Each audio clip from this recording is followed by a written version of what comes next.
Welcome to The Explainer. Today, we're diving into a really cool idea. What if your gaming PC could become a tool for a scientific revolution? What if we could take all that wasted energy and turn it into, well, groundbreaking discoveries? All right, so to really get this, we need to look at two totally different, almost opposite worlds of computing that we have right now. So, picture this. On one side, you've got this massive decentralized power of gaming GPUs. I'm talking millions of them, a lot of the time just sitting there burning electricity to mine crypto, basically just solving digital puzzles for cash. Then, on the other side, you have these incredible, multi-million-dollar quantum computers.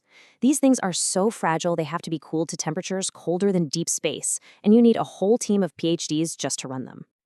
So that brings up a really powerful question, right? What if all that idle computing power, all those GPUs just solving pointless puzzles, could actually be harnessed for something huge? Like, what if we could use it to push forward one of the most complex and important fields in all of science? Okay, so before we get to the solution, let's do a super quick rundown on what makes quantum computing so special in the first place. Because it all comes down to a really fundamental difference in how these computers, well, see the world. See, your computer, the one you're probably watching this on, it thinks in bits, super simple switches, right? They're either on or off, a 1 or a 0. But a quantum computer, it uses something called a qubit. And a qubit can be a 1, it can be a 0, or, and this is the part that bends your brain, it can be both at the exact same time. Yeah, that mind-bending property has a name. It's called superposition. And that spinning coin analogy you see, it's pretty much perfect. While that coin is spinning in the air, it's not really heads or tails, is it? It's kind of both possibilities at once. A qubit is just like that. It holds that fuzzy, probabilistic state until you actually look at it. And just when you think you've got it, it gets even weirder.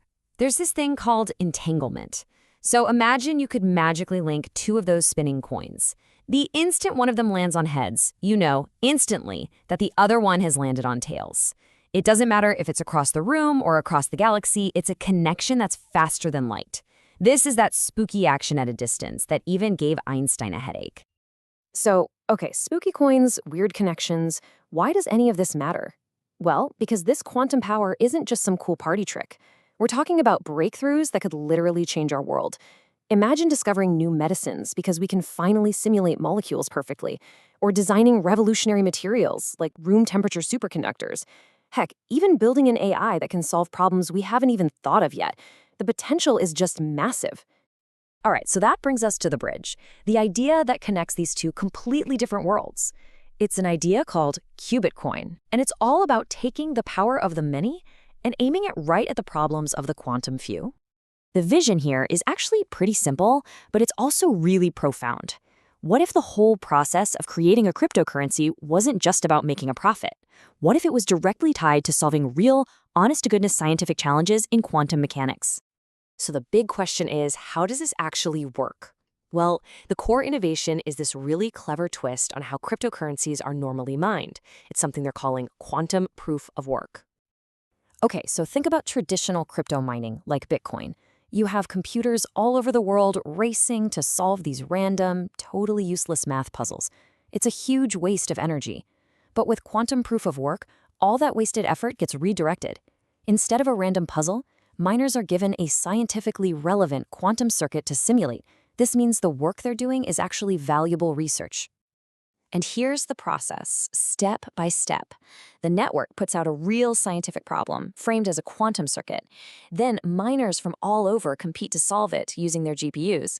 The first one to crack it gets rewarded with Qubitcoin. And this is the beautiful part. Their solution becomes a small but genuine piece of the puzzle, a real contribution to quantum science. Now, I know what you might be thinking. This sounds like a job for a massive supercomputer, right? But here's the kicker. Your gaming GPU is already kind of perfect for this. See, it's designed to do a ton of math operations all at the same time to render amazing graphics. And it just so happens that simulating quantum mechanics is basically, well, it's just really, really complex linear algebra, something GPUs are amazing at. And this, right here, is where the true power of this whole idea really snaps into focus. It's not about one single computer. It's about creating a global, decentralized supercomputer from thousands, maybe millions, of individual machines all working together. Get this. Just a single modern gaming card, like an NVIDIA RTX series, can efficiently simulate about 16 qubits. Now, 16 might not sound like a huge number, but in the quantum world, it's actually large enough to be scientifically significant. You can use it to test and develop brand new quantum algorithms.